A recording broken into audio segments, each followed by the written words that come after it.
Olá, queridos alunos, sejam todos bem-vindos a mais uma aula de ciências para o nono ano. Espero que todos estejam bem, tranquilos, com boa saúde. Vamos à nossa aula? Bem, iniciaremos nossa aula falando sobre a correção das atividades que passamos na aula passada e que vocês já enviaram por e-mail. Então, vamos iniciar com a página 91, questão 1. Escreva um exemplo da colaboração de Marie Curie para os estudos sobre a estrutura do átomo. Então vamos lá. Marie Curie foi pioneira no desenvolvimento da teoria da radioatividade.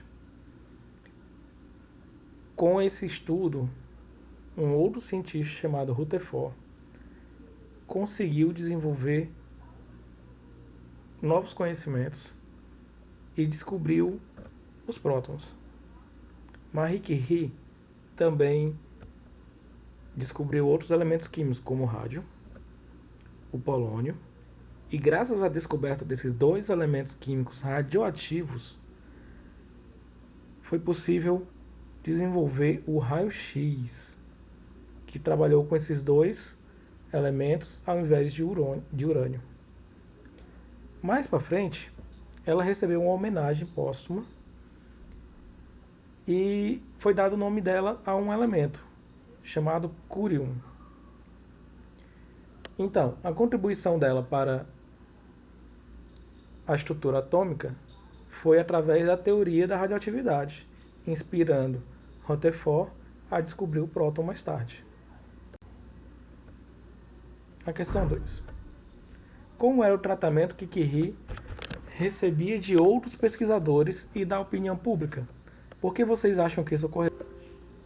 Então, Marie Curie, após se formar no ginásio, ela tentou entrar na Universidade de Varsóvia, mas lá não se aceitavam mulheres. Então, por ser mulher, ela não pôde ser aceita lá. Devido a isso, ela se mudou para Paris. Então, ela saiu lá da Polônia, onde ela morava, e mudou para Paris, mudando também de nome. Os jornais, já depois que ela casou e trabalhou com o marido dela, começou uma campanha difamatória, provavelmente inspirado por outros cientistas invejosos do trabalho dela, espalhando uma série de fake news, em série de fofocas, de mentiras sobre casos extraconjugais, sobre a vida íntima dela. Devido a essa história, um cientista que vocês devem conhecer, também muito famoso, resolveu escrever uma carta para ela, falando do privilégio de tê-la conhecido em um congresso, de que ela não desse atenção a abutres da imprensa ou até mesmo a pessoas desonestas, pessoas que não valorizavam o trabalho dela. Então Einstein, ele foi muito simples em aceitar que era admirador de Marie Curie, Mas isso não parou por aí. Houve boatos de que ela era judia e nessa época já havia uma perseguição aos judeus. Então Marie Curie foi vítima do machismo, tá? Então tanto os colegas quanto a imprensa, por ela ser mulher e estar alcançando boa visibilidade, começaram a tratar ela de forma ruim, o que não devemos fazer, claro. Então seja como uma cientista e trabalhe para melhorar o seu futuro, independente do machismo alheio. Vamos lá? Seguindo adiante, na página 93, ainda a questão 1. A palavra átomo tem origem grega, com significado de indivisível. Por que esse termo foi escolhido para descrever as partículas que formam a matéria? O átomo é realmente indivisível? Então, vocês lembram do Demócrito, aquele filósofo grego que viveu entre os anos de 460 a 370 a.C.? Ele falou que a matéria podia ser dividida em pequenos pedaços, E quando não podia ser mais, e ele descobriu que não era mais formado pelos elementos de fogo, água, ar, né, e terra, que era o que se achava que a matéria era constituída, ele passou a dar o nome de átomo. Então ele disse que era indivisível, que era imutável e que era eterno. Com o passar do tempo, veio Dalton, que concordou que ele era indivisível. Depois veio Thomson, que disse que tínhamos partículas negativas chamadas de elétrons, né? Veio Rutherford, que veio com um modelo atômico já diferenciado, sem ser uma esfera maciça. Veio Bohr, que é aluno de Rutherford, e depois veio para o modelo mais atual, de Schrödinger. Então, percebeu-se, né, com o evoluir do tempo, que o átomo não era indivisível. Ele poderia ser até eterno, que hoje em dia nós não sabemos sobre isso, né? Mas ele tem partículas menores. Ele tem o próton, tem o nêutron e tem o elétron, tá? Os dois primeiros dentro do núcleo e o elétron circulando ao redor do núcleo. Hoje em dia sabe-se que existe uma forma menor ainda de partícula que está dentro do núcleo, tá? Mas isso é uma conversa para outras aulas. Seguindo adiante, a questão 2. Avaliem a tirinha a seguir e respondam. Então, aqui temos um mercado no período helênico, né, na Grécia Antiga, onde uma pessoa está avaliando um jarro. Né? Lá tem dizendo conteúdo 29% de ar, 15% de terra, 31% de água e 25% de fogo. Isso quer dizer o quê? Que o jarro ele possui essas quantidades, ele é formado por essas quantidades, ok? Então vamos lá. Qual é o elemento de humor da tirinha? Bem, vocês podem não perceber, mas na Grécia Antiga se achava que toda a matéria era formada por ar, por terra, por água e por fogo. Dessa forma, o jarro teria obrigatoriamente que ser constituído por alguma quantidade desses elementos, conforme falamos lá da história do Demócrito. Então, onde estaria a piadinha, né? Onde estaria? Temos uma pessoa tentando comprar esse jarro. Isso semelhante ao que nós vemos quando vamos ao mercado, nós avaliamos o rótulo, ele também está avaliando o rótulo, coisa que na época não deveria ser feito, né? Vamos lá? Já o B. Qual a relação entre a tirinha e a história dos estudos sobre a matéria? Novamente, a matéria inicialmente era considerada como sendo formada por 4 elementos, né? Ela era formada por ar, água, fogo e terra. Então, ela, para ser matéria, deveria ter esses elementos. E hoje em dia, descobrimos que a matéria não é formada por esses elementos, e sim por átomos. Vamos seguir na questão 4. Identifique as afirmações incorretas, corrija-as no seu caderno. O item A. Segundo o modelo de Dalton, os átomos são esferas maciças. Muito bem. Segundo o modelo de Dalton, as esferas são modelos de bola de bilhar, são bolas maciças, né?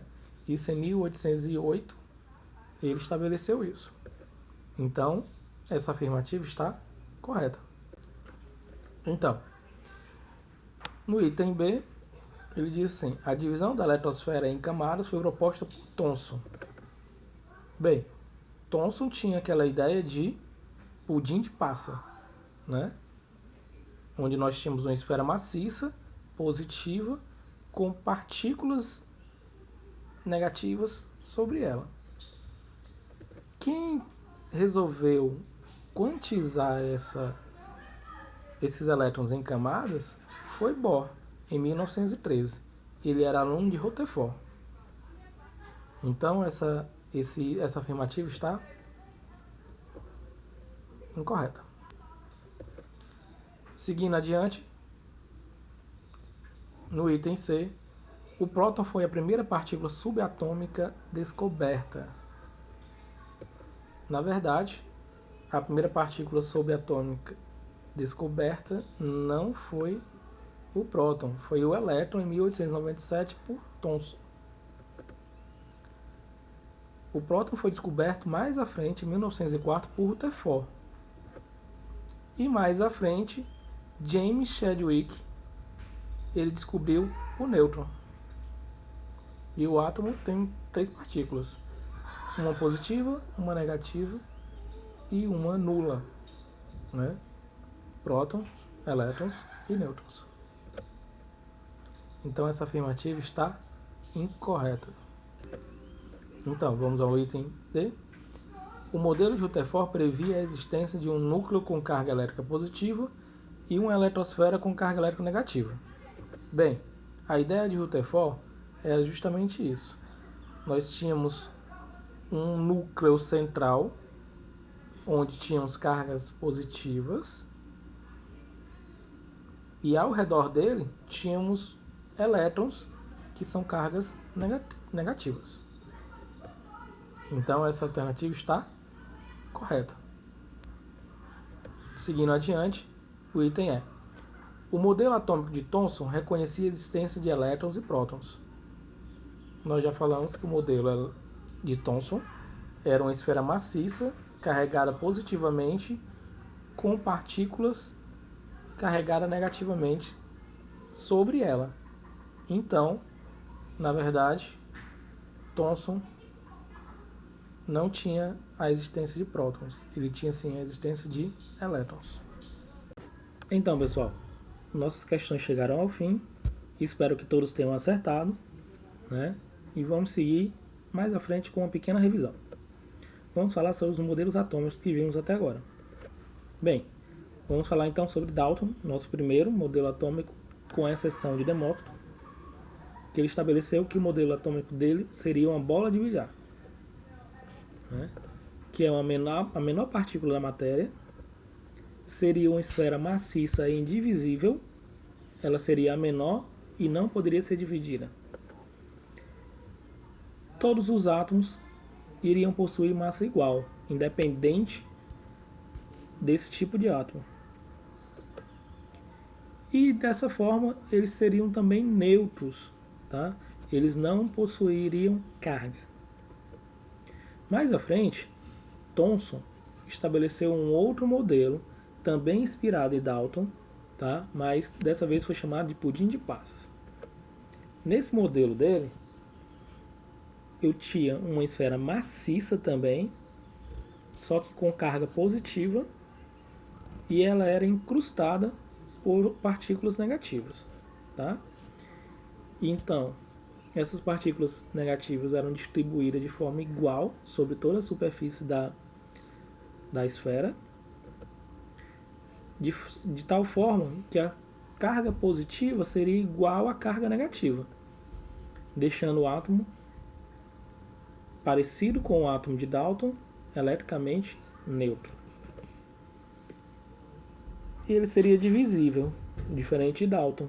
Ele seria divisível e a menor partícula seria o elétron. Tá? Então, a menor partícula do átomo de Thomson seria o elétron. Dessa forma, como ele era uma esfera maciça também, ele não possuía um núcleo. Mais à frente, alguns anos depois, Rutherford estabeleceu um outro modelo, um modelo do estilo sistema solar, onde dessa vez eu tinha um núcleo muito pequeno com carga positiva. Os elétrons de carga negativa, né, estabelecidos lá por Thomson, ganharam contribuição aqui porque eles circulavam ao redor, já não era sobre o núcleo, mas eles circulavam, se movimentavam ao redor do núcleo, né?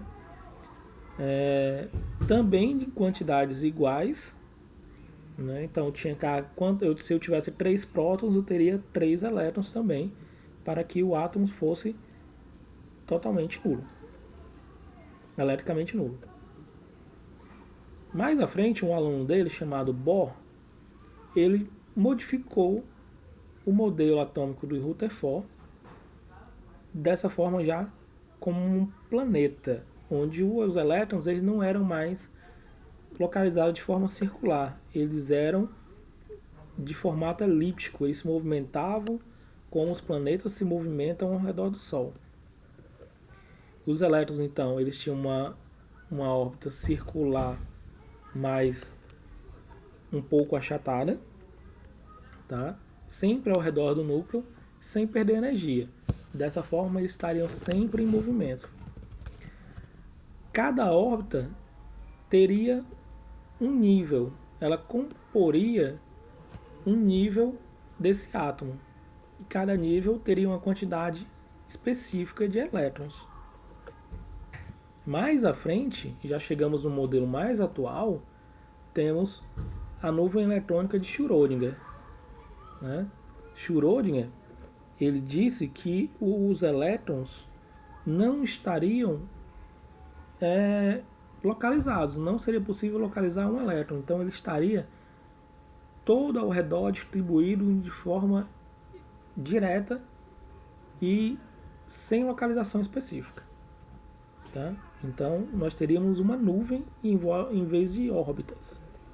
Então ele é o modelo atômico mais atual que temos, tá? E ele também é constituído com a contribuição dos outros cientistas anteriores. Quase nada foi descartado, na verdade. E ele é constituído por prótons, nêutrons e elétrons. Ok? Sobre a nossa atividade. Para quem não conseguiu fazer a atividade ou fez a atividade, mas teve algumas correções para fazer, faça a atividade, mande para o meu e-mail, tá? Até o dia 17, até sexta-feira. Lembrando, meu e-mail, profjohnnyquimico@gmail.com. Agradeço a todos pela atenção. Muito obrigado. Até a próxima aula. Nos vemos lá.